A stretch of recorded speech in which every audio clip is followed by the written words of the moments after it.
Hello, Archie Dunlop here with Talking Astrology with Archie on Tuesday, February the 17th, 2026. Today there is a new moon eclipse in late Aquarius, and this is what I want to talk about in this video. And I'll be looking at what this eclipse means for us, what it means for the world, and whether or not we should be afraid of it. But before I look in detail at this eclipse, I want to consider the astrology and the I Ching for today. So here is the chart for today, set for sort of noon New York time. And you can see that at noon, the moon is in Pisces. The moon is at 1 degree 34 Pisces. So that's kind of interesting because you normally, or you do associate new moon eclipses with the sun and the moon being conjunct, and there's generally a period after the new moon when the sun and the moon are in the same sign. There will always be some period, but in this case it's a very short period because that new moon eclipse is so late in Aquarius. I think it's at 28 degrees and 50 minutes Aquarius. So with the moon moving into Pisces, that might indicate that the immediate impact of the new moon might finish quite quickly, at least as how we experience today, Tuesday. So if you're in Europe, well, sort of early afternoon, the moon will move into Pisces. I think it's at 7 minutes past 2 in the afternoon, London time. If you're in the Americas, then New York, it's 7 minutes past 9 in the morning. So that sign change, is quite quick.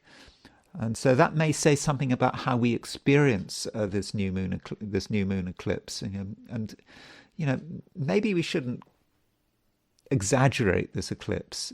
One way of getting an idea about how powerful an eclipse is to consider how far it is to the nodal axis. Because when you've got a new moon or a full moon, when you've got an eclipse, whether it's a new moon or eclipse or a full moon eclipse, it will fall on the nodal axis. And generally, the closer it is to the nodal axis, the more powerful it will be. So a total eclipse will be right on the nodal axis. So you can see that the north node is at 8 degrees Pisces. This eclipse at 28, 29 Aquarius is over 10 degrees. It's about 10 degrees from the 10 degrees from nodal axis. I mean, that's quite a way. So maybe we shouldn't get too excited about the fact that this is a new moon eclipse. It's a new moon, but the eclipse side of things, okay, it's an annular eclipse. Okay, I'll be talking about the eclipse in more detail later in the video. So that's the main event, the new moon eclipse, and it can be a difficult time because it's a new beginning, and it's a new beginning where we don't quite know what's going on, and it's a very late degrees eclipse. So I do think that this new moon eclipse is going to have something of a quality of a full moon. It might feel that it is the beginning, but it's also the end at the same time. And aside from that, well, this new moon is square Uranus. The moon is square Uranus, so I think that says something about how we're going to experience this eclipse. If it's square Uranus, we might expect dramatic events, or we might find that some people are very set in their ways with this fixed square, because Uranus is in Taurus, it's a fixed sign, and new moon is in Aquarius, a fixed sign. So when you've got the square between the new moon and Uranus, you might expect people to be really digging in their heels and not really wanting to compromise. But need it be a bad day? I don't think there's any reason for it to be a bad day. I mean, we have the moon moving into Pisces, and the moon starting to move towards a conjunction with Venus, starting to move towards a conjunction of a north node, and that's kind of as good as it gets with Aquarius. The sun is 28 29 Aquarius. The sun is about to leave Aquarius, and so the Aquarian influence is falling off, very, very quickly. And so with the moon in Pisces, it's a good sign for the moon to be in. I mean, it's not like it's exalted or it's not exalted in Pisces, but it is in mutual reception to Jupiter by sign, because the moon in Pisces is in Jupiter's sign. Jupiter in Cancer is in the moon sign. So the moon is in much better shape when the moon moves into Pisces, and things are flowing more. Perhaps people are more relaxed, and maybe we just get over this new moon eclipse pretty quickly. And aside from that, Venus is conjunct the North Node. Venus is exactly conjunct the North Node. Exactly conjunct the North Node in Pisces, and so that strengthens Venus. And Venus is in Pisces, so it means that things can flow, and it's a good time to be getting on with people, talking to people, perhaps making new contacts, new relationships. So socially, I think that Venus conjunct North Node, can be very useful. But Venus is making a semi-square to Chiron. So with Venus semi-square Chiron, there's always a possibility of a mismatch with Venus semi-square Chiron. And it just could be that certain people have perhaps unusual ideas about relating, and how relationships should work, and what does it mean to be a friend? What does it mean to be a good friend? What does it mean to be a partner? People's ideas about relating just may be unusual, and maybe your ideas are unusual. Maybe someone else's ideas are unusual, but maybe relationships shouldn't just progress in a normal way, because that suggests complacency and people sort of dwelling in the past. But you perhaps know that things are changing, and every relationship has to have the ability to cater for someone's unique personality. Although if we're talking about Chiron, we may well be talking about wounds with Venus semi-square Chiron. So it might be that there is a feeling of woundedness relating to someone else, and how someone else has treated you, or how you have treated them. Venus is additionally a planet of money, so there might be a sense of financial wound or regret, thinking about what one has done in the past with money, and thinking that one hasn't been particularly sensible, and there might be a cause for regret and a wound. So whether that wound is about money or relationships, that is possible. It could be an aesthetic wound with Venus semi-square Chiron, just being aware of something that seems ugly. Maybe no one else sees that realizes it's ugly, but perhaps you do.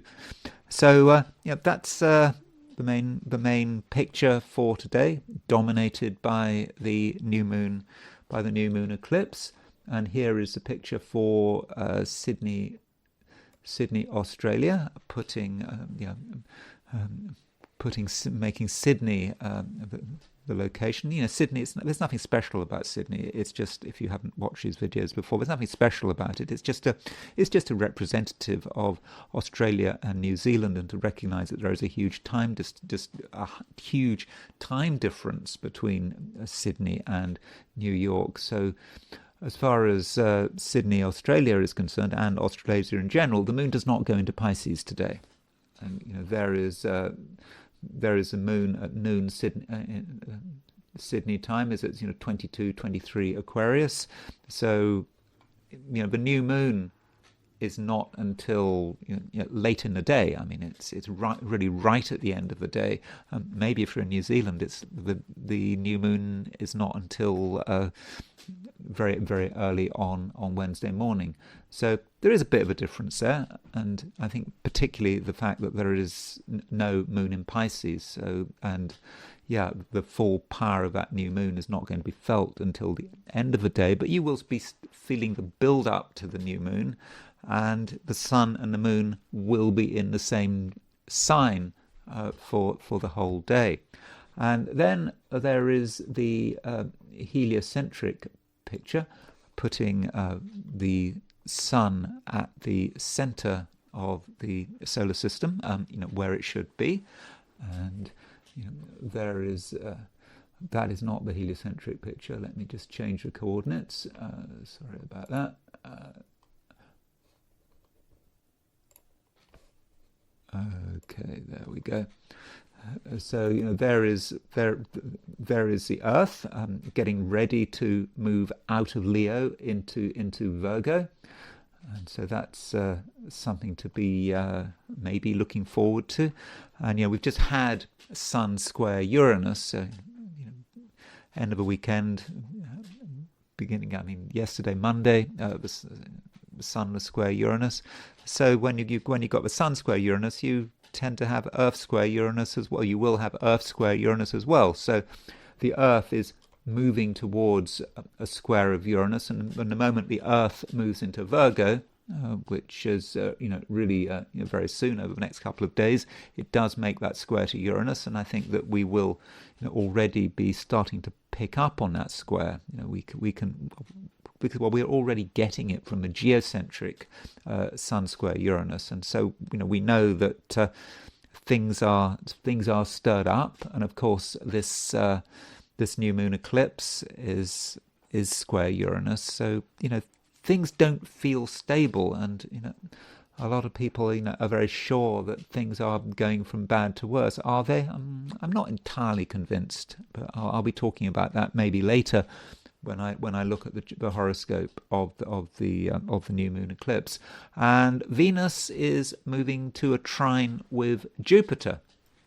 So Venus in Pisces is moving to a trine of Jupiter in Aquarius.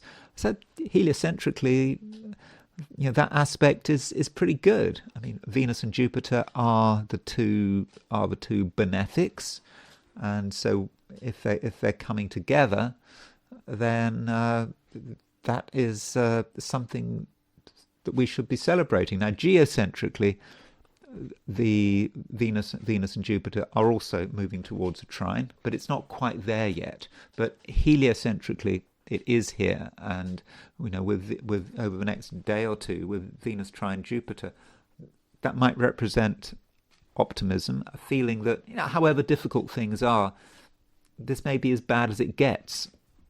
And it's good to think about that heliocentric Venus trine Jupiter when we're also trying to handle this new moon eclipse, which a lot of people are worried about. So heliocentrically, arguably, the Venus trine Jupiter is the most important aspect, and it's an aspect which I would have said was mainly positive. Okay, you could say Venus trine Jupiter might encourage one to spend more money or to be overindulgent, but I think that by and large it's a fortunate aspect which should allow us to get on with people, and that reinforces the message of Venus conjunct the North Node. So overall, I think try to be warm and friendly and sociable today, and it might pay off. So now I want to turn to the 12 signs. So these are my forecasts for the 12 signs for today, which is Tuesday, February the 17th, 2026. Aries. One thing, Aries, I've just mentioned that, from a social perspective, it should be quite a good day. I mean, and I'm not talking about any particular sign. I think for all of us, there is scope here for getting on with people. But you, Aries, you may feel a certain reserve. You may wonder how close you really can get to anyone, and you might feel that there's no point in trying, that some people are perhaps shuttering themselves off, and you try to get close, but there's something in the way, and it's not your problem. It's just something going on, and you have to perhaps respect the fact that there is a change going on. It may also be connected with the fact that we've got this new moon this new moon eclipse. And this new moon eclipse, it's in Aquarius, and being in Aquarius, it shouldn't be such a bad influence. But it's in very late Aquarius, and it might make you think about certain relationships, not necessarily close relationships, but your overall relationship with society, and perhaps with your friends and associates, maybe not spouses or people you have close relationships with, and you kind of think that it's a new moon, but at the same time something is coming to an end, and because this new moon is right at the end of Aquarius, 2850 of the sign. I think it's 2850, or is it 2855? I should just make sure I've got that right. There's a chart of a new moon. 2850. So this chart is at this new moon is at 2850 Aquarius, right at the end, and so you may be looking at how certain relationships have perhaps run their course, and you may be feeling that it's time to be looking for something new. So maybe, Aries, you think that you should be considering new people, people you don't know very well. At the moment, you don't know them very well, and perhaps also, Aries, you're looking for sort of new social challenges, and that might well be how the new moon occurs to you. And additionally, Aries, you might also feel that you've got what you want up to a point. But if things carry on as they have done, in the past, you're not really going to accomplish much more. So this might be a time where you kind of want to sort of change gear. And, with the sun about to move into Pisces, with the moon already in Pisces, this is, perhaps a reminder that, the Aries season is not so far away. It's, just over a month before the sun moves into Aries. I mean, Venus will be moving into Aries, quite soon. So you can perhaps see the future. You can see how things are soon going to change. But right now, there is this question of, is it really worth it? Is it really worth the effort? And so that might be something you're thinking about. And additionally, Aries, your own individuality is going to matter, and it has mattered for some time, and there are many manifestations of that. I mean, we've got Saturn moving already in your sign. You've got Neptune in your sign, so you feel your individuality. You perhaps feel why you are different, and right now that difference, that different approach, that uniqueness just may clash with certain other people. You have a different view. Other people want to do things in the same old way. You don't, and so there just may be an uneasiness in certain relationships, which I would suggest that you respect. You don't try too hard to get on with people, because it may not be worth the effort, and it might all feel rather forced. But I don't want to imply that it's a bad day. So, Saturn is in Aries, Mars is in Aquarius, and Mars will be in Aquarius for still a bit of time, and how long does it?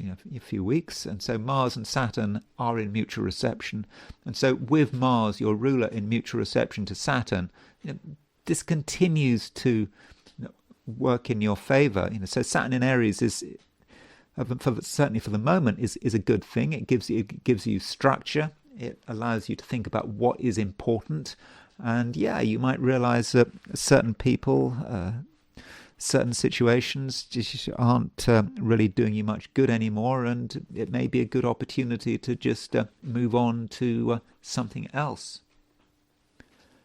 Taurus. Right now, Taurus, Venus is conjunct the North Node. I talked about Venus being conjunct the North Node yesterday, I think, and now it's exact. And as far as I'm concerned, Venus conjunct the North Node is something really very very positive. And the North Node is a benefic influence, and with Venus conjunct the North Node, you're able to be warm and friendly. Remembering that Venus is in Pisces, and so you certainly have the capacity to get on with lots of different people. It doesn't matter who they are, who their background is. You have that ability. At least that's what you're able to project, and it is certainly the right thing to do. You don't have to do things on your own. You don't have to be super stubborn about everything. There is a place for flexibility, especially with Venus in Pisces, but also Venus is making a semi-square to Chiron, and with that semi-square to Chiron, you do have a unique approach, and there is something about you that is different, and so it's important that you are with people who understand your individuality. Your individuality does matter, and it's particularly now, when we've got Uranus moving through the last degrees of Taurus. It's still kind of making a square to the Sun. In fact, Uranus is making a square to the new moon eclipse, and that is the main event of the day. So this new moon eclipse is in Aquarius, at the end of Aquarius, and it's making a square to Uranus, and Uranus is of course in Taurus. So I'm hoping that this new moon eclipse may really show you the way forward. It is an ending and it's a beginning. Now, the reason it's an ending is because this new moon eclipse is in very late degrees of the sign. It's at 28 degrees 50 Aquarius. The moon is almost in Pisces. In fact, at some stage in the day, the moon does move into Pisces, unless you're in East Asia or Australasia. And so this new moon square Uranus allows you to be different, but also to be very focused on what is important to you. What are your ambitions? What do you want to achieve? And this might be an opportunity which shouldn't be missed today. And it isn't necessarily about what you do; it's about the decisions you make. And maybe you've realized something. You're wrapping up the past, but you're now starting to think about the future, and you can think about the future. And it's not just the fact we've got a new moon square Uranus, which of course really encourages you to be an individual. It's certainly not a time to just be doing what other people tell you to do. But Venus is making a conjunction. Venus is making the conjunction to the North Node, and so Venus conjunct the North Node, is telling you about the way forward, and so you need to, I think, be an individual, but you also need to accept that other people are individuals as well, and there can be some give and take with Venus conjunct the North Node, and there are people around who are there for you, and you can be there for them. And so from a social viewpoint, with Venus conjunct the North Node, I think that does look pretty good. But it's not, the Venus conjunct the North Node isn't just about other people. It's about where you take your ambitions next. So it's great to have ambitions, to have concrete things that you want to achieve, but you've got to look beyond all of that, and you've got to consider where is your broader destiny. I mean, the North Node is a point of destiny, and right now, I think you get the idea. You get the idea, Taurus, of what needs to be done, what's worked in the past, what hasn't worked. Also, because of the new moon eclipse being square Uranus, you have a powerful sense of your own individuality. So you have what it takes, Taurus, to move forward in a very powerful way. Gemini. So we've got a new moon eclipse, and this new moon eclipse, as I was just telling Taurus, can be about beginnings and endings, and it can be about the ending of a process of exploration. You perhaps, Gemini, been working on different things, thinking about different things, having one idea, having another idea, perhaps perhaps playing with your own personal philosophy. Personal philosophies should not be set in stone, and I think every Gemini realizes this. Geminis are allowed to have radical changes of opinion, but with this new moon, things are coming together, and perhaps the intellectual work has been done. That's what I said about beginnings and endings. That is the ending, and the beginning is to ask yourself, well, what happens next? Where are you going? How are you going to move forward? And the moon is already moving forward, because today the moon moves out of Aquarius and into Pisces. So the moon makes the moon conjuncts the sun, and then straight away it's gone. It's gone into Pisces, and it of course joins Venus, Mercury, and the North Node in Pisces. So that gives us the idea of transition and change. And so Pisces as a sign for you, Gemini, is it's an important sign. It's a sign which often relates to your ambitions, to what it is that you are trying to achieve. And I think that there is a lot you can achieve, and a lot of it has to do with what you've been thinking about in the past. So you've had lots of ideas about what you could be doing, and you've done some sort of mental modeling, perhaps you've done some experimentation, and now you're becoming increasingly clear. Okay, maybe not now this minute, but over the next couple of days, particularly once the sun is in Pisces, because it's kind of a strange situation, this new moon, because the new moon kind of starts as an Aquarius new moon, and then it kind of becomes a Pisces new moon. Once the sun and the moon are in Pisces, which both the sun and the moon will be in Pisces, pretty soon. I think tomorrow. I think it's tomorrow that the sun moves into Pisces, and that is a beginning, and it might be a beginning.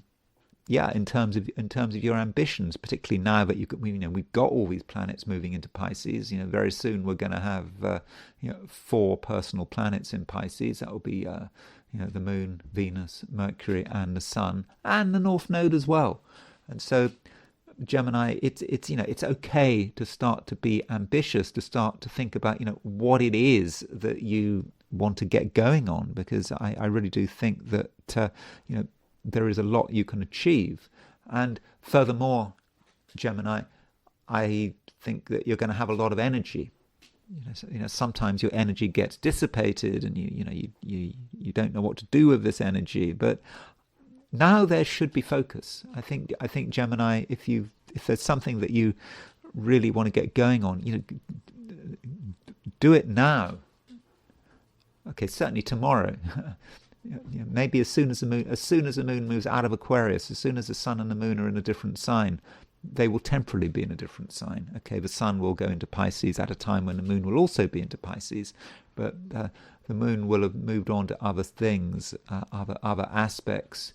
And one aspect we have today is a conjunction between Venus and the North Node, and that Venus North Node conjunction, which has been building up. For you, Gemini, I really do think it's great. I think it allows you to project yourself extremely well. It might be that you have to think a bit about presentation. you don't want to get obsessed with presentation, but Venus is the planet of beauty and attractiveness and what people look like, and with Venus conjunct the North Node, a bit of effort in that department, wouldn't go amiss. Of course, I'm not going to follow that advice. I know I have my sun in Gemini, but perhaps I'm better at giving advice from taking advice, at least in terms of these 12 signs. But if possible, that's something you should be focusing on. Maybe I'll cut my hair, but I don't know what you should be doing. But yeah, I mean, just consider presentation with Venus conjunct the North Node. It may not be such a problem, and if you make a little bit of effort, it just could make a bit of a difference in terms of you achieving whatever it is you're trying to achieve. And I do think, Gemini, this is an important time for you. Really make the most of all these planets in Pisces, because it can really start working for you. And yeah, going back to this new moon eclipse, I think you've done the work. I think you've done the thinking, and now maybe it's time to be doing the acting. Cancer. Well, it's new moon eclipse, and that is the big theme of the day, and inevitably, Cancer, that is likely to have an impact on you. It's an important part of the lunar cycle. It's the beginning of the lunar cycle, and it's the beginning of the Chinese New Year, of course. And additionally, the moon is changing sign. It's quite an interesting new moon, because this new moon kind of starts in Aquarius and ends in Pisces.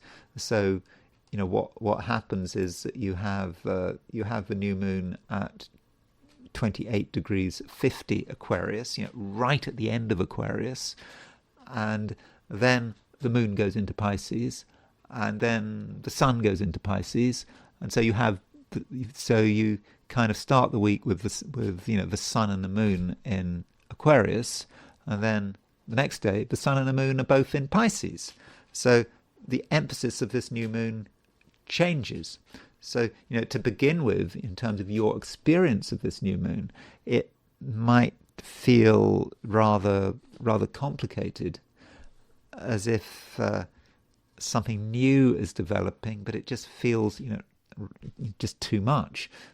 But what you might be experiencing is just something from the past finally resolving itself. So what seems to be new might actually be old, and once you've worked it through, once you see the truth of the matter, and I think you will, I think you can, then you can move to the next stage, which is perhaps represented by the sun and the moon moving into Pisces. And of course, there's a load of other stuff in Pisces. We've got Mercury and Venus in Pisces, and I think that is a time when you can look at things in a new way, and perhaps realize that certain things which had seemed rather frightening aren't really frightening at all. They're quite easy to deal with. Okay, they might not be 100% easy, but you've got what it takes, and you can, I think, afford to be more adventurous as these planets move into Pisces. You're already getting it. You've already got Mercury and Venus in Pisces, but once the sun and particularly the moon move into Pisces, you can start looking at things in a different way, and start to feel that things are really starting to move. And don't forget that the moon in Pisces is in mutual reception to Jupiter in Cancer, because the moon and Jupiter are in each other's signs.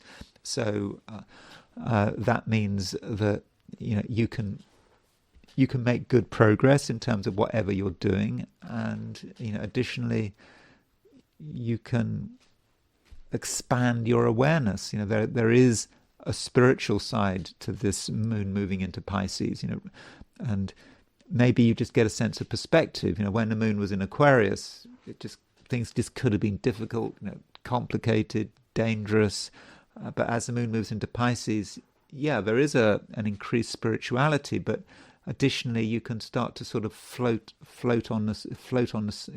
above the water. You don't have to, no, maybe not above the water, maybe above the abyss. There seemed to be an abyss developing, but now, as the moon moves into Pisces, you realize, well, it's not so bad, it's not so difficult, and so there's no need to worry about the new. It's an adventure, and it's mind expanding, and I don't think there's much in the way of risk. And part of the reason for this is that you've gone through it all in that period up through the new moon. Okay, the new moon itself might have appeared to be quite dangerous at that precise moment when that new moon happened. That might be when some of your concerns were at a maximum, but almost like the moment that new moon has finished, just things feel a lot better. And especially once the moon moves into Pisces, and of course the moon moves into Pisces, well, it moves into Pisces at 7 minutes past 2 in the afternoon London time, 7 minutes past 3 in the afternoon in Europe. That would be early evening in India, okay, very, very late in the evening in Australia or New Zealand, but very early in the morning if you're in the Americas. So that is a change, and so almost like the moment you feel maximum concern, you straight away feel that actually things aren't so bad, and that there are plenty of interesting and exciting opportunities out there. Leo, we can't avoid the fact that there is a new moon in Aquarius, and Aquarius is your opposite sign. So when you've got a new moon in Aquarius, that might indicate that there's something going on in terms of relationships. I mean, after all, Aquarius is your opposite sign. So when you think about new moon in Aquarius, you might straight away be thinking, oh, well, that's a new relationship. I mean, that is a classic way of looking at a new moon in Aquarius from a Leo perspective. So I don't know if you have access to other daily horoscope forecasts, maybe in a newspaper or whatever. I think they'd be saying something similar. I mean, what else can you say? I mean, that's just classic astrology, classic 12-sign astrology. But maybe we need to unpack that, because this new moon is very late in Aquarius, and as I've said on several occasions already, I think that this new moon has some of the qualities of a full moon because it is so late in the sign. So it might feel, in terms of relationships, for example, that something is coming to an end. A particular stage in a particular relationship is coming to an end. You might be starting to see someone in a new way. Well, maybe it's not a new way, it's been developing. As all these planets have been moving through Aquarius, you've started to understand someone or a group of people like never before. And in a process, there also might have been a considerable amount of self-understanding and self-awareness. I mean, after all, Aquarius can represent the part of ourselves that we are, well, if you are a Leo, Aquarius can represent the part of yourself that you are least aware of. And so, with these planets in Aquarius, things have been becoming clearer, and you perhaps have been realizing that you've been unfairly blaming certain people. You thought it was, you thought it was their fault, their responsibility, when in fact it might have been your responsibility all along. And so taking responsibility and being self-aware might have been an important part of the Aquarius season, which is now coming to an end, which is culminating with this new moon in Aquarius. And this new moon in Aquarius, it could represent an ending. Maybe there's a particular relationship which has really reached its sell-by date. Or it might be a phase in a relationship. Relationships obviously do go through stages, and so The new moon might represent, the end of one stage, but the beginning of another, and that's the beginning side to this new moon. I mean, because one does normally associate new moons with beginnings, so that's certainly a possibility. And yeah, it could represent a brand new relationship, as I think many of the more sort of optimistic 12-sign forecasts would suggest. Now, this new moon is square Uranus. So Uranus is moving through late Taurus, and the new moon is square, it's making a square to this planet. And this could be quite unsettling, but not necessarily in a bad way. At the moment, Leo, I'm hoping that you are putting some energy into your ambitions, whatever they might be, and particularly into your unique ambitions. Ambitions are not about just doing what you're told, you thinking it is the right thing to want something. No, it's very much about you and what you want to do. And with Uranus making a square to the new moon, there might be something surprising, unexpected happening relating to your ambitions, perhaps relating to other people and your ambitions, which really makes you think, and which also makes you think that maybe you should change your direction in some way, that something is not entirely right, and a bit of fine-tuning could now be the right thing to do, and you shouldn't take things too personally. So if people make criticisms, don't take it to heart. I think it's very important not to take criticisms to heart.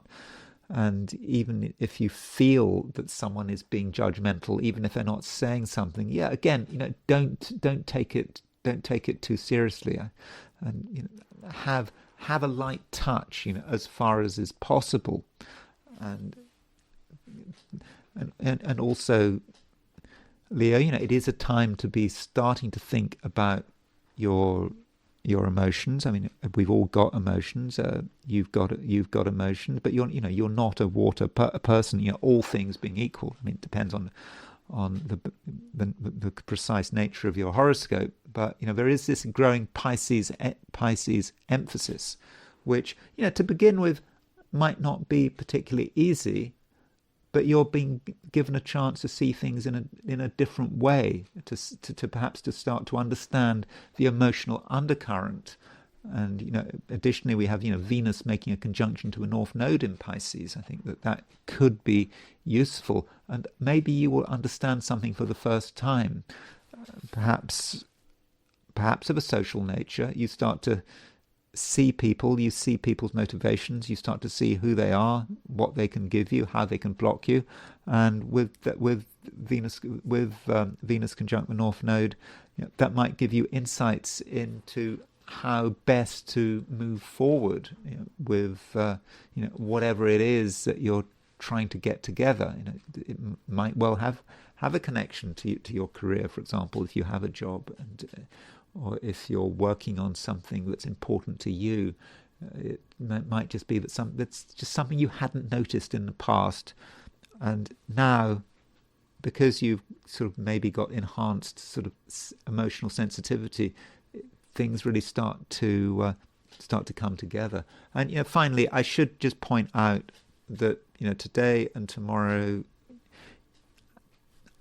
as always, in a way, I mean, not as always, but certainly over the last week or 2 weeks, you continue to be an attractive and charismatic person, and I think that as these planets move into Pisces, you have an intensity which is a good thing. I mean, it maybe sound a bit heavy to be intense, but maybe other people pick up on your intensity, and as a result of that, they take you more seriously, and perhaps they find you more attractive. Virgo,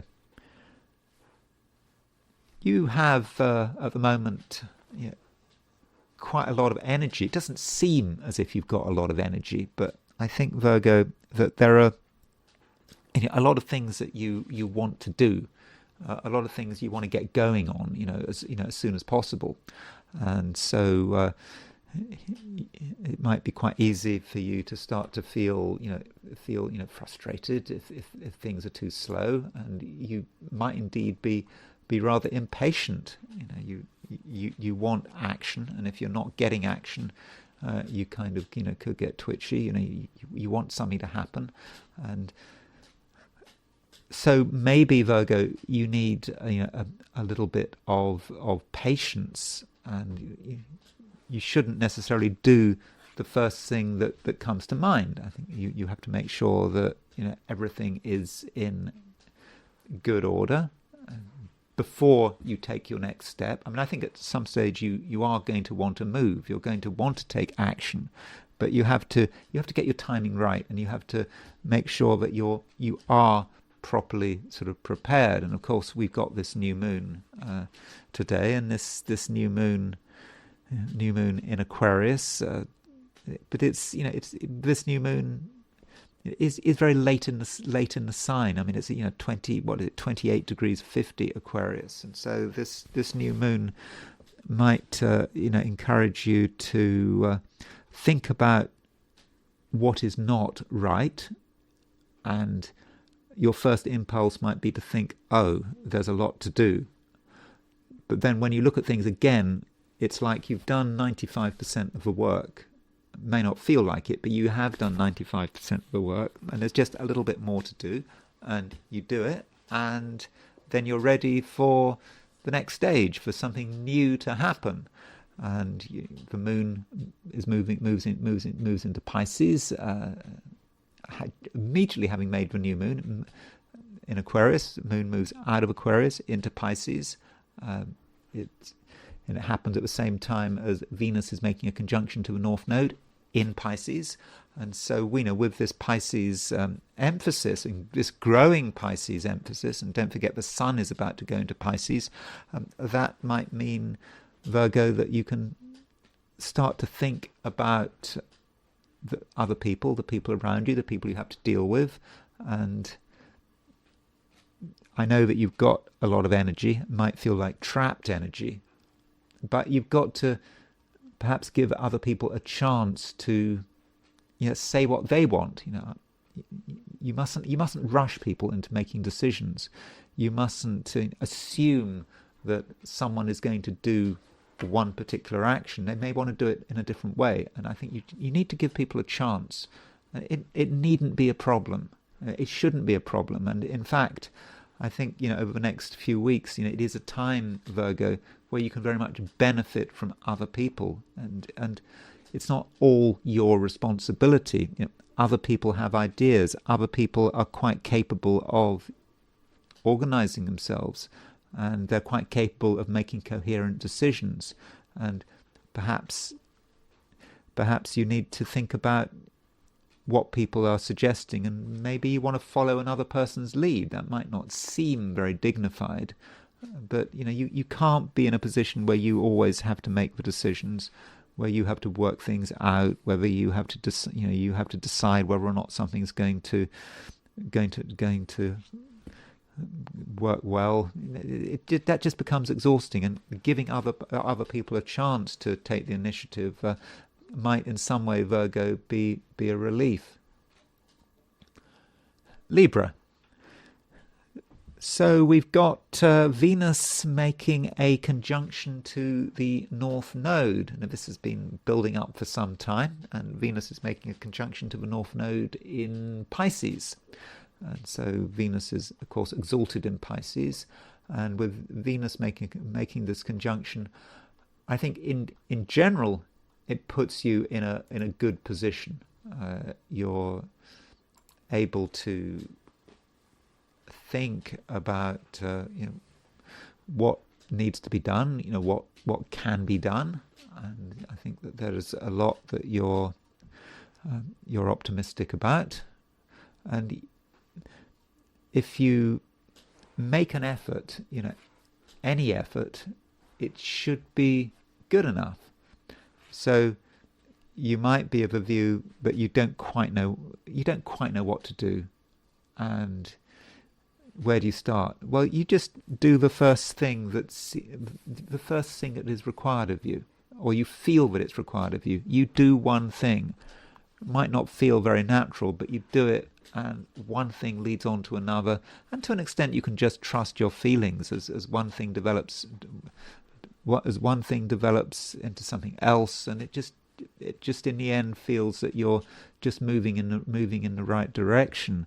And this Venus conjunct the North Node is happening at the same time as a new moon. And this new moon is, of course, takes place, right at the end of Aquarius. And this new moon might represent a change of phase. Well, it is a change of phase in a way, because you're moving from a waxing moon to a waning moon. A waning moon to a waxing moon. The moon is waning until the point of the new moon, and then it starts to wax. It starts to get bigger. Although right after the new moon you can't see anything, and so you have been building something up. Hopefully, Libra, you've become aware of what you can do, what you can achieve, what you're good at, and it should now be becoming clear. And having hit that realization with the new moon, you're able to actually do something about it. You're actually able to put things into practice and put things onto a permanent footing.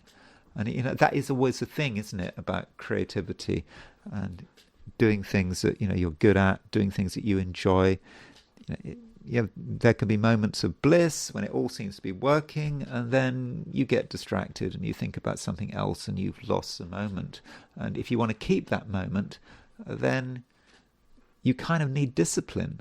So creativity without discipline tends not to last. And so maybe, with these planets moving into Pisces, you have an awareness of what you need to do to make things important, to make things a permanent part of your life, if you want them to be a permanent part of your life. And that I think could be a big theme of the next few days, maybe even the next couple of weeks, as we move into into the sort of waxing phase of this lunar cycle. Now, Venus is your ruler. It's making a conjunction to the North Node. That's great. It is making a semi-square to Chiron. And with this Venus semi-square Chiron, well, you might see Venus semi-square Chiron as being something of a wound. And that Chiron is in Aries. And it might occur to you that you haven't always been treated properly. There might be a sense of grievance with Venus semi-square Chiron, that maybe one particular person has treated you badly, or a group of people have treated you badly, or you haven't been given sufficient respect. Now, if you feel that, then fair enough, but the question is, what are you going to do about it? And maybe you need to sort of tune into the maverick side of Chiron rather than just the wounded healer. The wound, I don't know about the healer, but a wound is often the beginning of something else. It's the beginning of the expression of real individuality. That's because that's where it all starts. There has to be some impetus to be an individual, and individuality for you at the moment has been very important, I hope, as all these planets have moved through Aquarius. And now you're thinking about what you have to do to really be an individual, and that might mean with Venus semi-square Chiron that you have to be just ever so slightly outrageous, perhaps push boundaries a little, express yourself in a way that not everyone will appreciate, but by doing that you are telling the world who you are. And that would perhaps be a fitting way of sort of ending the lunar cycle, with this new moon right at the end of Aquarius. It is about you, and sometimes you have to make it clear. And a good way of making it clear is to be ever so slightly outrageous and not to be afraid of causing a bit of offence, if it is necessary. Scorpio. We have, of course, a new moon today. It's a new moon eclipse, annular eclipse, and this eclipse for you, Scorpio, I think is relatively important. I mean, it is in a fixed sign. You, Scorpio, you're a fixed sign, and this new moon might make you think about, what is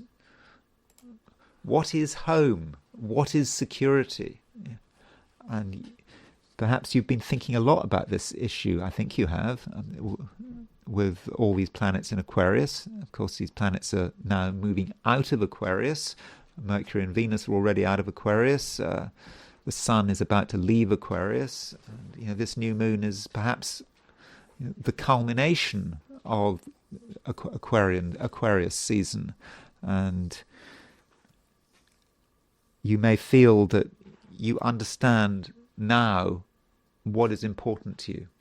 What really matters. There are some things that absolutely are essential, and there are other things that may be optional that can perhaps be negotiated, and that's the kind of realization you might be having with this new moon in late Aquarius, and that should give you increased confidence. If you know who you are, if you know where you've come from, if you know what matters to you, then you can afford to perhaps take more risks, or to be more adventurous, or to explore who you are and what it is to be, I don't know, a functioning creative being.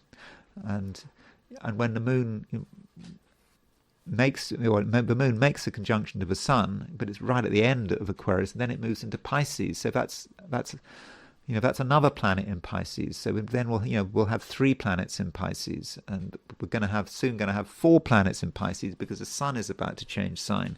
And with this growing Pisces emphasis, I think that you're going to feel great. I think it's really good. I think it's really good for you, and it allows you to be yourself in a new way, and to have an absolute confidence in yourself. And that confidence might have been lacking, but to some extent. But now there's no need to be self-conscious, and there's no need to be necessarily reliant on other people. I don't think you were particularly reliant on other people anyway, but today other people could be disappointing. It is possible. You might make an effort to get someone's attention, to perhaps see what you've got in common with someone, but it might not be reciprocated. So don't be surprised if either you or other people today are somewhat standoffish, and that might say something about relationships as well. It's going to be, I think, quite difficult to get close to anyone, at least not really close. And if you're looking for unity in a social or interpersonal sense, well, I don't think you're going to find it, because you and other people as well are going to be quite concerned about the issues of boundaries, and that's fine. I mean, that's just something that needs to be respected. But Venus is making a conjunction to the North Node, and that suggests to me that people should not be entirely ignored. At least not everyone should be entirely ignored. Venus may represent another person, maybe someone close to you who should be valued. I've said that people might be standoffish, but even if someone is standoffish to begin with, it doesn't mean to say it's like that all the time. And maybe Venus conjunct the North Node just represents one particular relationship that you really need to work on, that it really can bear fruit if you make the effort. And but not too much effort. This is Venus in Pisces. This is Venus conjunct the North Node in Pisces. Pisces should be a fairly easygoing influence, and perhaps it's just about breaking some ice. And once that ice is broken, you may find that you and someone else, have a great deal in common, and there is a real, emotional flow. Sagittarius. At the moment, Sagittarius, we have a new moon eclipse. Well, there's a new moon eclipse. That's what I'm talking about. That is the main theme of this video. So the question is, to what extent are you going to be impacted by this new moon eclipse? Well, I don't think you have to get too obsessed about it. But if you want to use the eclipse, I think it may say something about, how you communicate, what you say. Have you got anything to say? Maybe you have. And if you have, maybe you should say it sooner rather than later, because, we are getting a change. The sun and the moon are in Aquarius, but they're about to move into Pisces. And when planets move into Pisces, for you, Sagittarius, that might be a time when you maybe want to just keep things to yourself, or when you might feel that just the moment hasn't really arrived for you to say what's on your mind, and so perhaps today is something of a last chance. This new moon is an ending, it's a beginning.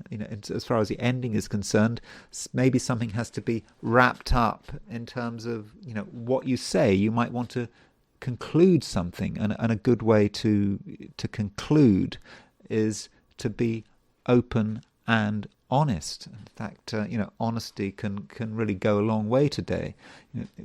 Being crystal clear, about what you mean, and having done that, you can keep quiet. Everyone understands, and that's it. Now, I normally would say that at the time of a new moon eclipse, you shouldn't say much. You should really keep your thoughts to yourself. But I think in this case, I would say that this is an exception. I think that there are things that you need to communicate, and once you've said your piece, you can move on. And I don't think that after that you have to say very much, and perhaps it should be a time of sort of silence and contemplation. And then the moon is moving into Pisces, and as soon as it moves into Pisces, it's in mutual reception to Jupiter. So the moon moving into Pisces is not a bad thing, but it might be a quietening influence. And as the moon moves into Pisces, you might be thinking about who you are, and what is important to you, and what is trivial. Some things are trivial, and if something is trivial, then you should kind of leave it behind. And also we've got a conjunction between the Venus and the North Node, and this Venus in the North Node, it's just a similar message. Venus in conjunct with North Node in Pisces, it's asking you to consider not just what is important, but who is important. Who are the important people in your life?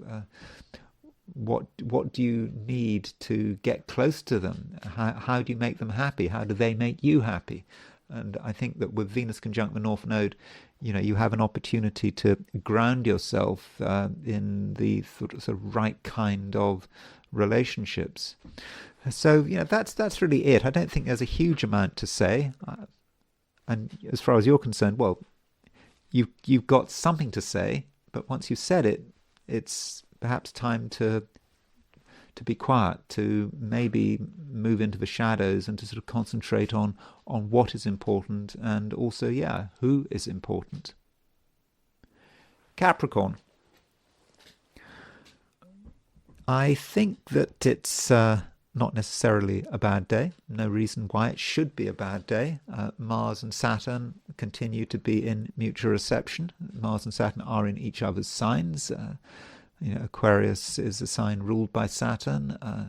Saturn's in Aries, a sign ruled by Mars. So you're feeling reasonably good, reasonably confident, but you are aware of a new moon eclipse. Now, this new moon eclipse could be about money, absolutely possible. I mean, in the Capricorn chart, Aquarius does have a financial linkage, and with a new moon eclipse, it might be that it might not just be that you're thinking about money, but you also feel that there's something financial that needs to be resolved, because this new moon is right at the end of Aquarius.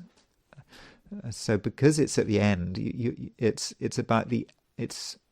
perhaps about the ending of a particular situation that does have a financial dimension. So you kind of need to sort it out. You need to make sure that it's all in order, that it's all okay. So that's something that I think that you can do with this new moon, and you're then sort of preparing for something else. So a good chance or a good opportunity to wrap something up of a financial nature, to make sure that it's all done, that it's all settled, and then you can start to think about the new moon aspect of this new moon. So kind of what I'm saying is that this new moon, what I've been telling everyone is that this new moon has some of the nature of a full moon. So the full moon is about wrapping something up, ending something, and the new moon is about a beginning.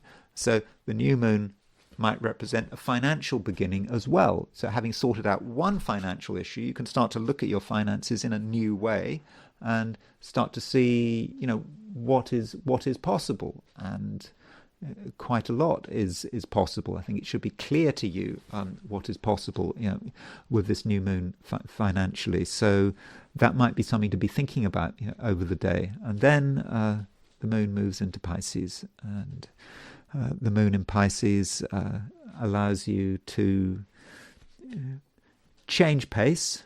Okay, the moon might not move into Pisces until very, very late in the day if you're in Australia or New Zealand, but moon does move into Pisces pretty early. I think at sort of 9:07 a.m. New York time. So when the moon moves into Pisces, you have an opportunity to perhaps be more natural. You can say what's on your mind, and you're going to be able to be positive, be constructive, and I think that you can be really helpful. And if I think I said the same thing yesterday. So you've got something to offer, and your suggestions and your feedback could be really, really useful, and you can deal with pretty much anything as the moon moves into Pisces. There's nothing that you're not able to think about, you're not able to talk about, and it's possible that you can take a situation that on the surface seems very difficult, and you can find a way of resolving it to everyone's satisfaction. Aquarius, new moon in your sign, right at the end of your sign, and it's in a way the final revelation, if you like, because it is the end of the Aquarius season. The sun is getting ready to move into Pisces. I think the sun moves into Pisces tomorrow, I think. And so everything that's been happening, over the last month, with this new moon, it's all becoming clear. It's maybe starting to resolve. You have done your work, you've had your realizations, and now you are ready to, I think, move on. And move on to something else, something more, something just as positive, just as constructive. And now you have a chance to maybe be more practical.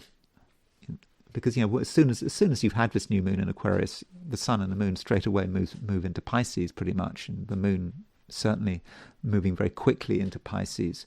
And so you've decided what's important, you've decided what matters to you, and now the question is, how do you go about putting it into practice? I think that really does matter, and there might well be a financial side to it as planets move into Pisces. Planets are already in Pisces, and so the question might be, how do you afford to live your dreams? Do your dreams require any money at all? Do they require any extra expenditure? So that might well be a thought that you are having. But it's not just about you. I think, Aquarius, you're capable of being very positive, and you can be very positive about difficult things. So if difficult subjects are brought up, I think that you'll be able to look at them in a new and rather unusual way, which I think is going to be helpful. Now, one thing I do need to say about this new moon is it is square your Uranus, and Uranus is right at the end of Taurus, and I don't know how the last 7 years have been for you, because Uranus does stay in a sign for about 7 years, and with Uranus right at the end of Taurus, square the new moon, that may say something about your home and your domestic environment. It may be about your family, and with we know the new moon. The new moon itself in late Aquarius, is quite independent-minded, and you have clear ideas about how you'd like things to run, how you'd like them to work. But then you do have to think about other issues represented by Uranus, which could be about your home and family. Maybe there are things about your home and your family which, in a way, contradict your ideas about independence. And in certain situations, this might be about feeling that you have to move. I mean, in a very small minority of cases, but it could be. The symbolism is there. It might be that your living arrangements, your domestic arrangements, are in some way conflicting with your ideas about what it means to be free. And in certain cases, it could be that your home, even your family, could be a burden. And if that's the case, then this new moon might be just a moment of realization. It might be a time when you have the solution. You see what needs to be done, and once you've made that decision, nothing is going to stop you. You're going to just go for it. Of course, you've got to be reasonable. I think you can be reasonable, but there just could be something going on in terms of your home and your relationship to your home. Pisces. The Pisces season is really developing. Okay, if you take the Pisces season from a solar perspective, then you might say that the Pisces season doesn't start until tomorrow. But we've already got a lot of planets in Pisces. We've got Mercury and Venus, as well as a North Node, and the Moon is getting ready to move into Pisces. And I know that it is an Aquarius new moon today. New moon is at 28 degrees 50, but this 28 degrees 50 Aquarius. But in spite of that, this new moon will develop, I think, into a Pisces new moon. Now, how does that work? Well, it works because the new moon takes place right at the end of the sign. The moon moves into Pisces, and then the sun moves into Pisces. So when the sun moves into Pisces, there will be a time when both the sun and the moon are in your sign, and so this could be a powerful time for you. It's certainly the beginning of the Pisces season, and you perhaps weren't quite sure where it was all going to begin with. You were holding back, and now it's clear. It's obvious, and it's straightforward, and you feel kind of ready, and you're helped by your attitude to other people. Venus is making a conjunction to the North Node in Pisces. that's a great aspect. It allows you to just get on with everyone, and you really can, and you can really project yourself as a warm and sympathetic person, and at the same time it's going to be just easy to communicate whatever you've got on your mind. I think that you're going to be able to express it extremely well.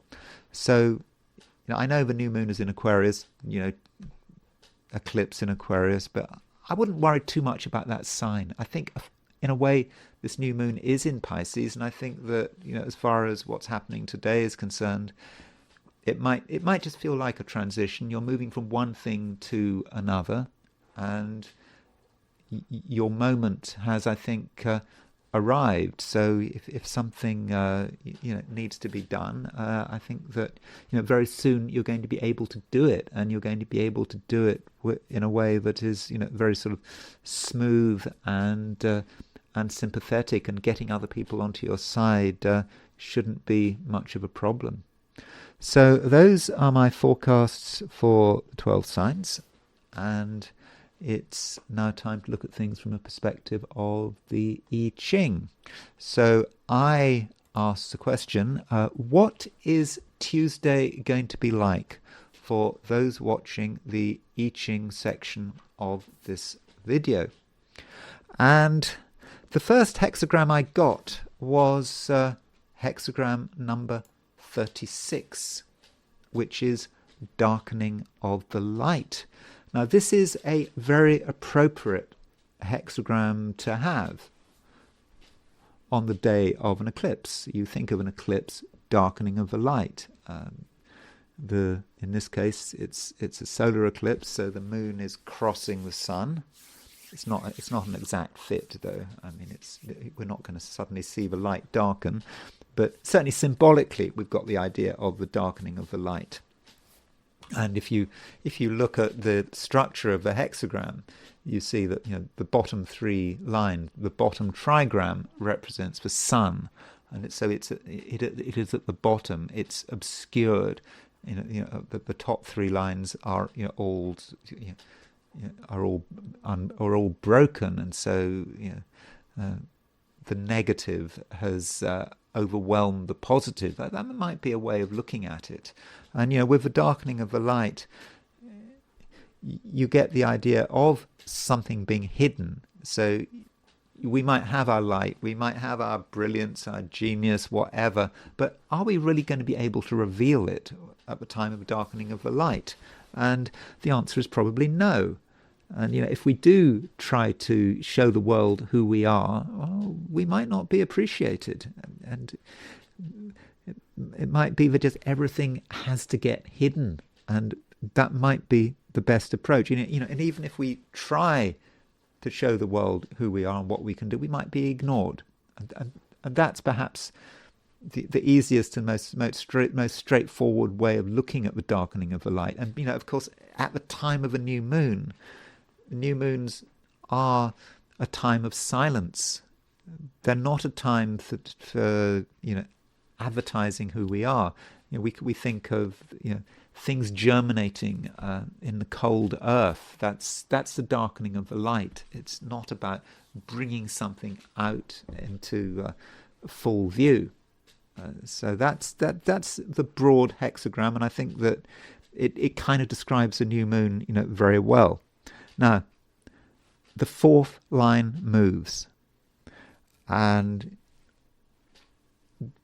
the fourth line indicates that we are getting close to the problem, and it's possible that the fourth line relates to some of the sort of the sinister concepts of the darkening of the light. I mean, the darkening of the light, you might see that as like being the forces of evil, shutting out the light. That's certainly a way of looking at it. And one interpretation of this is to say that we're getting very close to the forces of evil, to the heart of the evil, the heart of the darkness, and we're getting there. we've hacked through the jungle and we've finally found it. We're there, and so what do we do? It's kind of sort of apocalypse now kind of thing, isn't it? You've found Kurtz. Now what? And so in that situation, what does the I Ching advise? Well, the I Ching is saying there's nothing that can be done. There's no hope of things getting better. So best thing to do is to leave. And you have a chance to leave. So it could be just a difficult situation where you're not being appreciated, or worse, where the forces of darkness are in the ascendancy. So you leave.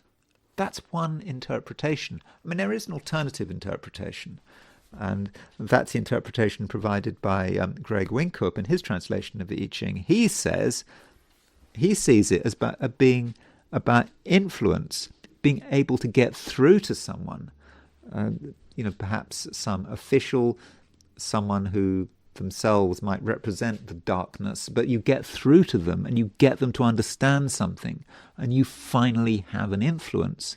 Now, I don't know how common that view is. The Wilhelm translation and the Legge translation don't seem to go with that view, but I think consider that as a possibility. Maybe you can get through to someone who's in the past had been very intractable, and you finally find a way to influence them. But it might also be the case that it's just a situation that you can't do anything about, and it is time to leave. Now, because we've got a moving line, of course, that means we move to a second hexagram, which has a very different meaning, a different feel to it, almost an opposite feel. And that hexagram is hexagram number 55, which is abundance. And abundance is about the light, and it kind of represents the sun at midday. It's not the sun at the bottom of the earth at midnight, but the sun at noon. And so the situation changes quickly, and this might indicate that we should be have a more positive interpretation of the darkening of the light, seeing it as perhaps as being able to get through to someone.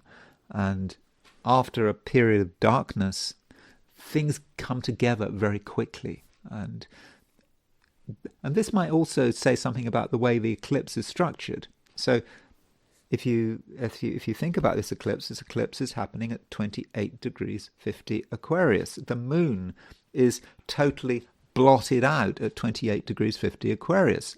But then the new moon happens at, I think it happens at London time, it happens at 1 minute past noon.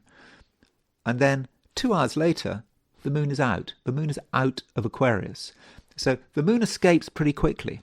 And so in a way, the I Ching describes the moon extremely well. So the moon moves into Pisces, and this is a time of abundance. And if you think about abundance, particularly in an emotional way, the moon is in Pisces. It's in mutual reception to Jupiter. And so this new moon is a kind of a split entity. It sounds really bad. It feels really bad, but it's not bad at all. Once we get past that initial problem, moon moves into Pisces, finally things are flowing, things are moving. And so what starts badly doesn't necessarily end that way. And so by the end of the day, things really should be improving. And I think that this might indicate that you will be really picking up on the moon moving into Pisces. And I think that's where the abundance is. Especially as the moon is in mutual reception to Jupiter. By reception. With the I Ching and the astrology, I kind of feel bad talking about astrology when also talking about the I Ching, because I do think that the I Ching needs to be respected as an independent oracle. And I certainly don't want to disrespect the I Ching. But what I'm doing here is I'm putting it side by side with the astrology. And I think this is a real case, I think, of the I Ching informing the astrology.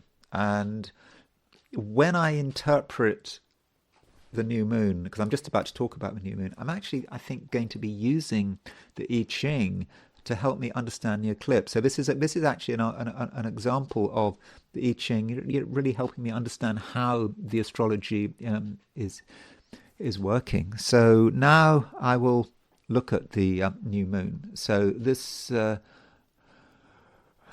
moon, let's have a look. Here it is. Let's find it. So here is the precise moment of the new moon eclipse. It takes place on February the 17th, 2026, which is today. It happens at 1 minute past noon London time. And it is an annular eclipse. So what does that mean? An annular eclipse is when the moon crosses the body of the sun. But the moon is quite a long way from the Earth, so it, in terms of how it's perceived from the Earth, it seems to be smaller. So the moon is smaller than usual, therefore it doesn't cover the sun. So that's why it's called an annular eclipse. I think annular is linked to the Latin for ring. So it's not a total eclipse, and we don't want to dramatize the eclipse too much, because I don't think that I don't think it's an especially powerful eclipse. But it is a new moon, and regardless of whether you treat it as an eclipse or not, and being a new moon, that means it is an important event, and of course it's also the beginning of the Chinese New Year. So this new moon is very late in Aquarius. It's at 28 degrees 50 Aquarius. And of course, it's the beginning of the Chinese New Year. Now, being late in Aquarius, because we've got this run of new moons which are very late in the sign. And what I've been saying about these new moons is that they kind of have the quality of full moons because they're so late in the sign. I mean, I know they're new moons, but also they are about endings. All of these new moons are about endings. One thing ending, another thing beginning. And that is the nature of this new moon. And I know that a lot of people are very worried about it. And I was talking to an Israeli friend, and she was telling me that, Israelis in Israel, astrologers in Israel, are getting really, really sort of worked up about this new moon, that it really represents trouble. It can represent trouble, and people are sort of worried about what is going on in the Middle East, and that's something I will be exploring a bit later. But the thing about this new moon is that because it's late in the sign, it doesn't hold itself.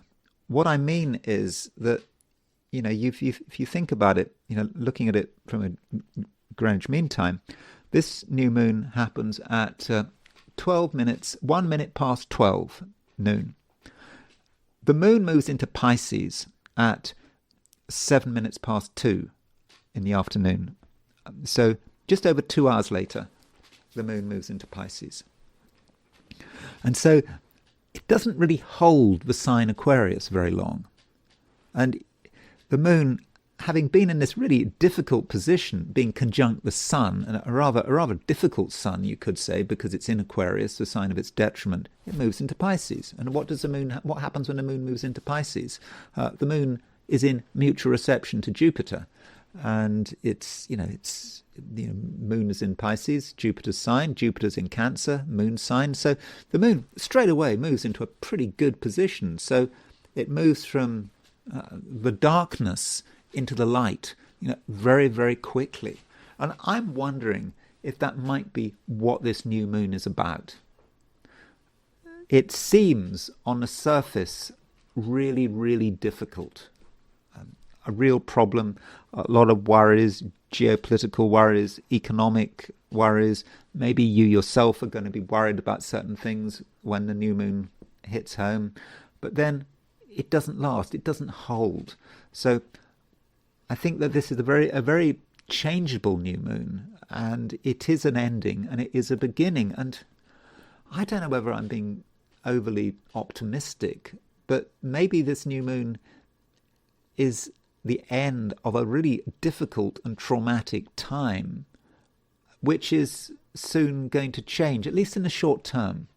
Because as far as 2026 is concerned, call me crazy, but I'm quite optimistic about 2026. I know people are talking about doom and gloom and everything else, and it looks bad, but I'm just not 100% convinced. And of course this new moon, we shouldn't forget, is the beginning of the Chinese New Year, and so you could argue that it might describe the whole year. I mean, of course, one shouldn't mix one's systems, should one? One shouldn't use Western astrology to try to understand Chinese astrology. And Chinese astrology is something I don't really know anything about. I'm going to make a confession here. I don't know. I mean, you're going to really hate me for this, and you might go on and stop watching my videos. This is a confession. I don't know.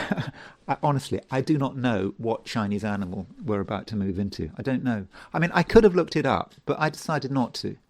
I just don't know. And I know one shouldn't show off about one's ignorance, but that's as far as what I know about the Chinese New Year. It seems crazy. I mean, I do the I Ching. I respect Chinese culture, but Chinese astrology just has never done anything to me. I've never been really curious about Chinese astrology. I feel I just have to be honest. I mean, honest is a good thing, isn't it? That's not to say I have any problem with Chinese astrology, but I just don't know anything about it. But I do know that it is the beginning of the Chinese New Year, and that the Chinese New Year starts with the first new moon in Aquarius, and so. It is important. It's even if astrology doesn't work, it's important because a lot of people from a Chinese culture take this seriously. They don't do things just before they don't do things just before the new moon. I was told that you shouldn't wash your hair at the time of the Chinese New Year. I don't know whether you've heard that before, because you need to keep the good luck in your hair, in you. And so if you wash your hair straight after the new moon, somehow the luck is going away. So you should wait a couple of days after the new moon before washing your hair. So take that however you want. But because many people in China and elsewhere are going to be taking this seriously, that may have an influence on their economic activity, for example, regardless of whether astrology works. And so that might mean that it's only after the new moon, a couple of days later, that things really start to move, that people are really able to sort of put things into action. But as far as this new moon is concerned, I just think it's interesting that the moon just changes signs so quickly afterwards, and I think that is potentially a positive sign. Now, as far as why this new moon might be negative, is that this new moon is square Uranus, and if you've got the new moon square Uranus. That might indicate that it's just troublesome. It could be about earthquakes, disasters, attacks, war. But we got that already, haven't we? But there could be a bit of a shock somewhere, something we weren't expecting. But as I've already said, I think this new moon is like, I don't know, I just feel it's a peak of something, and maybe there is a final shock, and after that things perhaps start to resolve. And so we can't avoid that new moon square Uranus. I mean, true black moon Lilith is kind of involved with it, but I mean it's quite a way off. So that's That's one thing going on. Also, with this new moon, it's taking place at the same time as Venus makes a conjunction to the North Node in Pisces, and I thought that Venus conjunct North Node in Pisces, that's, as I said, it's a great aspect. It's kind of warm. It's getting on with people. It's emotionally vibrant. It's kind of quite relaxing as well, and it's about sort of beauty and perhaps leisure as well. So it might soften the new moon to an extent. So those are a few thoughts about the new moon, just looking at the flat chart. But we also have to consider some of the midpoints, some other things going on. And the midpoints, when you look at the midpoints, the main midpoints, there is something disturbing here. I mean, that is clear. Let me show you what my problem with this is. So if we look at the 90-degree dial, so there's a new moon. So there is the new moon. Let's put the pointer on a new moon. There it is. Oops. Oh, there. Okay. So there's the pointer. So the question we have is, what midpoints are on the new moon, and what aspects are on the new moon? Well, we can see that Uranus is making a square to the new moon, because squares are shown as conjunctions. But there's something else about this new moon, and it's Hades. Yeah, look at Hades. Hades, this hypothetical planet associated with death, destruction, maybe sleaze, things that are unpleasant and garbage, and so Hades picks up this new moon, quite closely.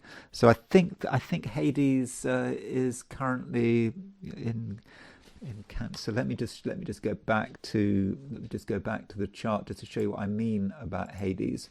So if I show you the hypotheticals here,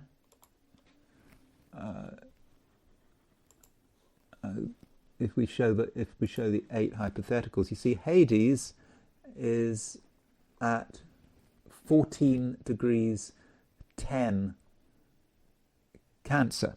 So what that means is that Hades is 20 arc minutes from the sesquiquadrate with the new moon, with this new moon eclipse.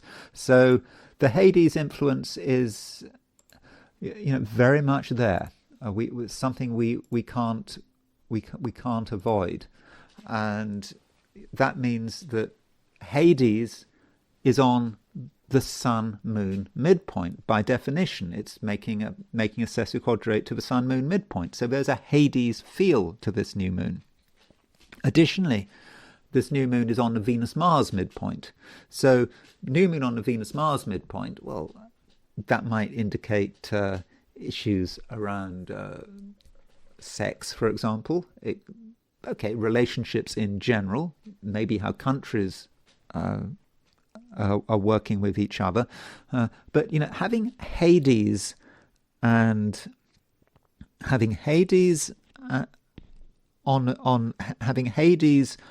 the Venus-Mars midpoint and the new moon on the Venus-Mars midpoint, I mean, that may say something about more revelations in terms of the Epstein files. It could be about sexual scandal.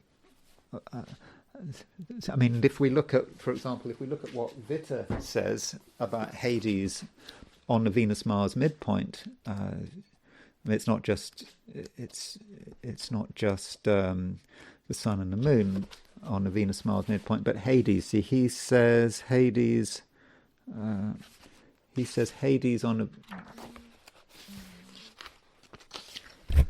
Hades on the Venus-Mars. He says, illicit intercourse, misfortune and unpleasantness with or through intimate acquaintances or relatives, intemperance, gluttony.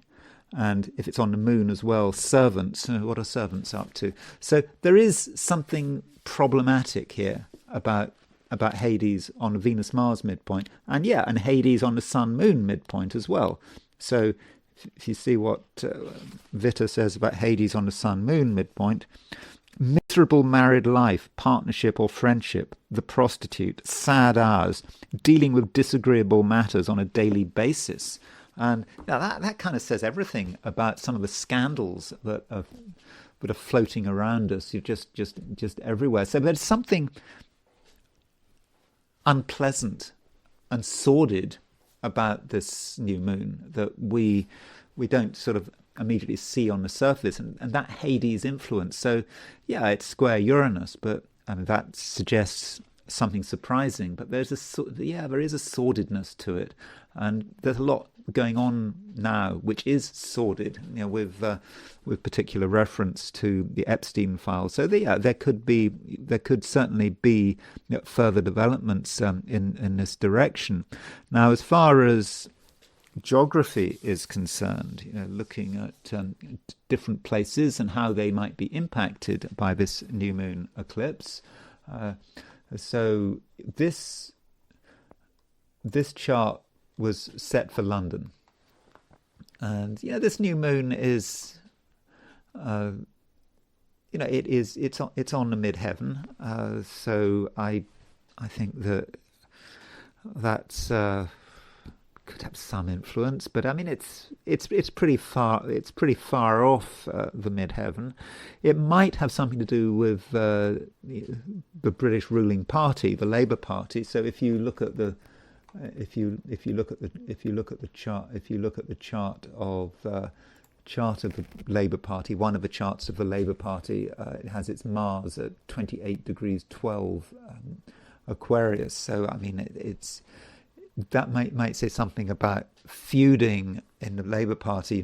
Don't forget that there are going to be elections. There's a by-election at the end of February. We've got local elections, I think, at the beginning of May. There's a lot of jockeying to take over from Starmer. I think still the consensus seems to be that Keir Starmer is not going to last. And so this this new moon might really stir things up in terms of what's going on in the governing party, and different people in the party, trying to take over from Keir Starmer. Now, turning back to sort of astrocartography. Now, a couple of places where this is exact there's Paris, for example. Paris, the new moon is exactly on the midheaven. And so, remember, this new moon is linked to Hades, and it's quite close to Uranus. Sorry, we've got a lot of hypothetical planets floating around here, but this new moon on the midheaven for Paris is not. It's not great. May say something about the government. People are keeping very quiet. What is going on in France? We haven't had so much news, but maybe the new moon says something about France. It might also say something about the EU or what's going on in Brussels. So if we set the chart for Brussels, which one might argue is the capital of the European Union, then this new moon is exactly on the midheaven. So. Likewise with Paris. So I don't know what the European Union is up to. Now, going further afield, there is Calcutta. Sorry, it's not called Calcutta anymore, is it? It's called I should know. I call it Calcutta. What is it called? I should know. My apologies if you're from India for me calling it Calcutta, but. The capital of West Bengal, and so if we set this, if we set the chart for the state capital of West Bengal, we have Uranus on the midheaven, and we have the new moon on the descendant. So this might say something about what's going on in eastern India, perhaps Bangladesh as well, and it's quite an unpleasant chart, and it might say something about the government. I think there have been elections in Bangladesh recently, and I may say something about politics in West Bengal, or it could be, it could be some disaster, some tragedy. I mean, that is a way of looking at it. I mean, you'd have to look at other things, but I certainly did notice that the capital of West Bengal, really does have a lot going on for it when you set up the astrocartography, because the Uranus on the mid-heaven line crosses the new moon line, and this is the intersection of the two. Other places, but we're getting very worried about Iran, aren't we? Because Trump's sending his boats towards Iran, and stories about him wanting a constant attritional war against Iran. So does this show up in Tehran? So here's the capital of Iran. It's not so spectacular. I mean, Pluto is on a descendant, but I mean, I'm not saying nothing is going to. I'm not saying that nothing is going to happen here. I'm just saying that this new moon doesn't seem to indicate that anything dramatic is going to happen, right now. I may be wrong, because there are many ways of looking at astrology, and it may well be that something dramatic does happen in Tehran, but I don't think that the new moon is pointing to it. And we looked at the Labour Party, the British Labour Party, which was being influenced by this new moon. Then there are a couple of politicians. Viktor Orban. Viktor Orban is the Prime Minister of Hungary. The European Union, of course, hates him because he wants peace.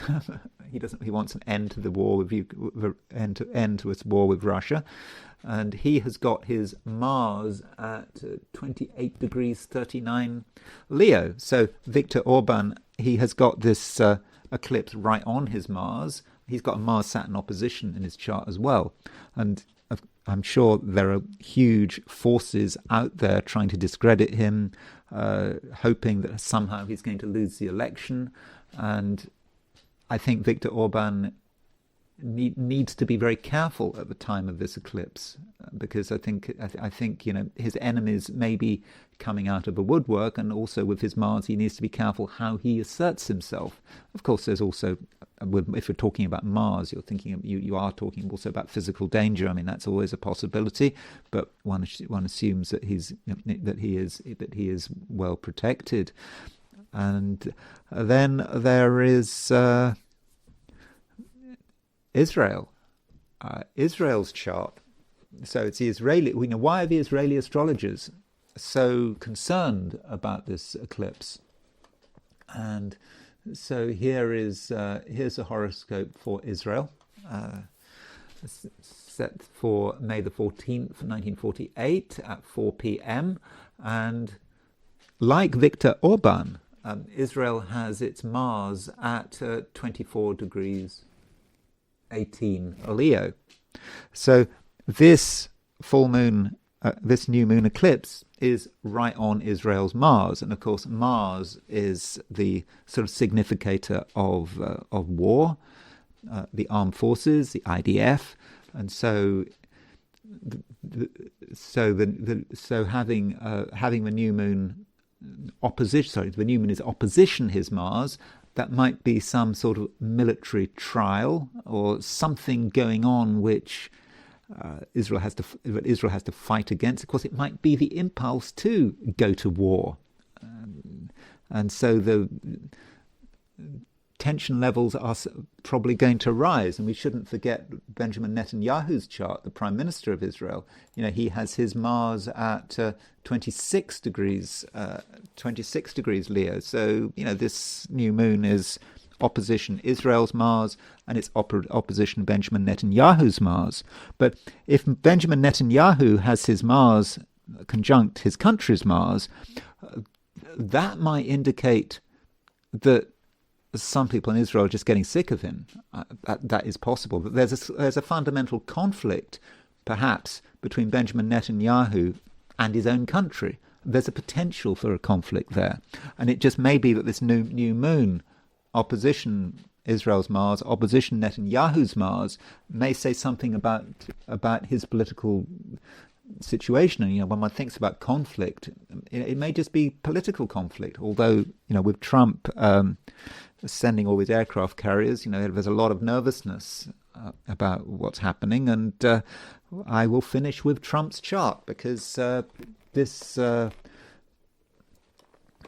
new moon eclipse, definitely hits it. So here is Trump's chart. Trump has his Mars at 26 degrees Leo, same place as Netanyahu's Mars, close to the same place as Israel's Mars, and so this new moon is exactly on Trump's descendant. So the new moon is opposition his Mars. It's opposition his ascendant. So the new moon is, it's on his Mars ascendant midpoint. And, we know that this new moon is, tied up with Hades, and it's tied up with Venus Mars. And this may represent Trump's enemies and what they're able to get against him. Don't forget that I talked about scandal and sleaze and sex with this Hades involvement and Hades and Venus. So that might be a way in which Trump might be impacted by this. Although Trump is the American head of state, and so it could be about attacks, war, and with this new moon on his descendant, Trump might be encouraged to up the pace in a military sense. So that is possible. But I do think that Trump's enemies are going to be strong with this new moon. But the question is, how long will it last? And this is the question with this the eclipse. There's just so much negativity about it, and if people are talking about conflict and war and so forth, generally things don't happen as expected, and so maybe this new moon eclipse won't be quite as problematic as some people are expecting, especially as it's so late in the sign and the moon will just go straight into Pisces. And I just feel that things aren't quite as serious as they seem. But I really must emphasize this new moon, there is a nastiness to this new moon. There is a sordidness to it. And I'm not saying nothing is going to happen in the Middle East, particularly when we looked at Israel's chart. And also Netanyahu's chart, and we already know that Trump's doing stuff with his aircraft carriers. But I did read somewhere that his aircraft carriers they're getting exhausted. He's pushing his fleet too far. Some of these aircraft carriers have been out on deployment for too long, and maybe the crews are exhausted, and he is perhaps pushing his navy to its very limits. Anyway, that's all I'm going to say about the new moon eclipse. Thank you for watching. If you enjoyed this video, I'd be very grateful if you were to like it. If you're not subscribed, I'd be super grateful if you were to subscribe. If you want to buy me a coffee, there's a link in the description, and I will talk to you again tomorrow.